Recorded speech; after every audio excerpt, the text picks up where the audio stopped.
what we're seeing is a little bit more of a leaving budget as it is, but redirecting spend, reallocating spend, and trying to get more value out of spend.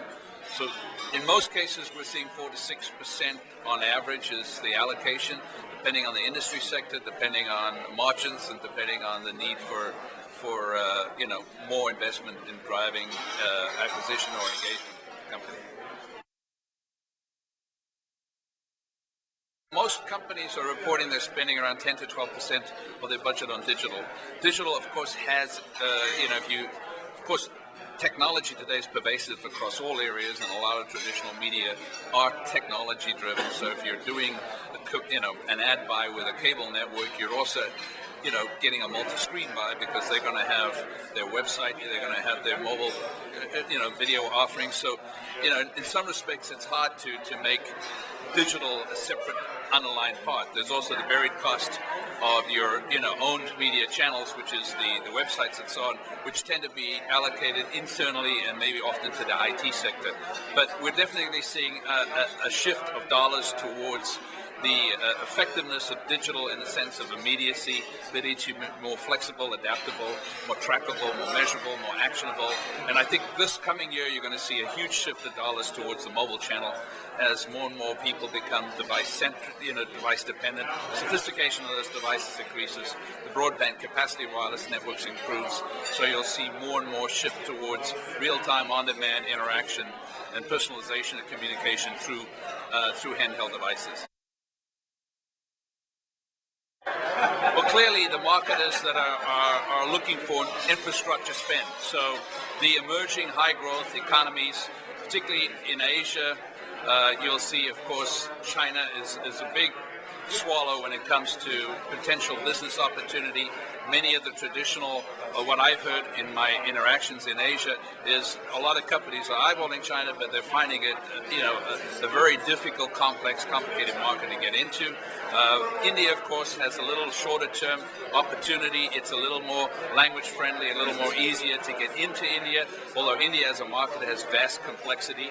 The Middle East is emerging as a very interesting area for development, as is Sub-Saharan Africa.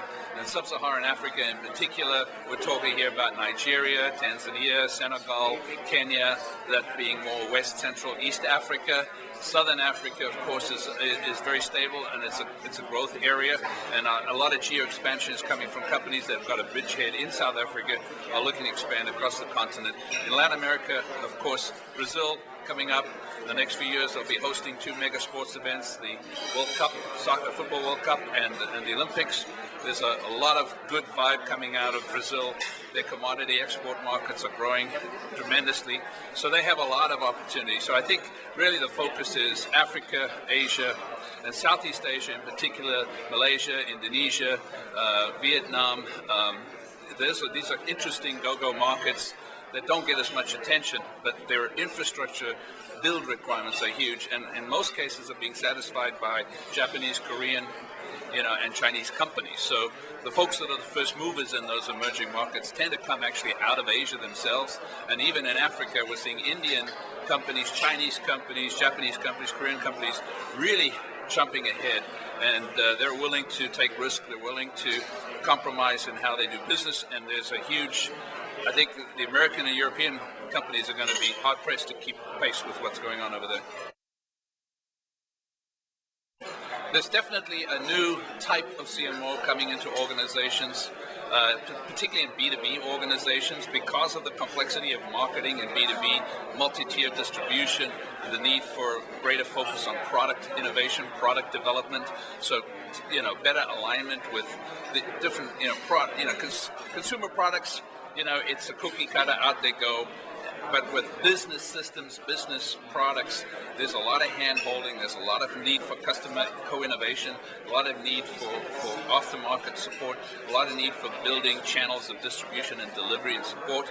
And these are where we're seeing a new type of CMO with a lot more operating experience maybe had regional operating experience, may have field marketing experience, may have a line of business experience. But we're actually seeing CMOs with business backgrounds coming in to run marketing, and they're bringing with them a lot of customer-facing experience, a lot of operational knowledge, a lot of relationships across the organizations, so that their role as a CMO leader is becoming greater, and also the linkage to the CEO is tighter, which is also helpful as well. So the type of senior business marketer we're seeing are the folks that come out from having diverse global backgrounds and operating experience, P&L responsibility, and also experience in developing products and taking products to market, and also selling products and interacting with customers.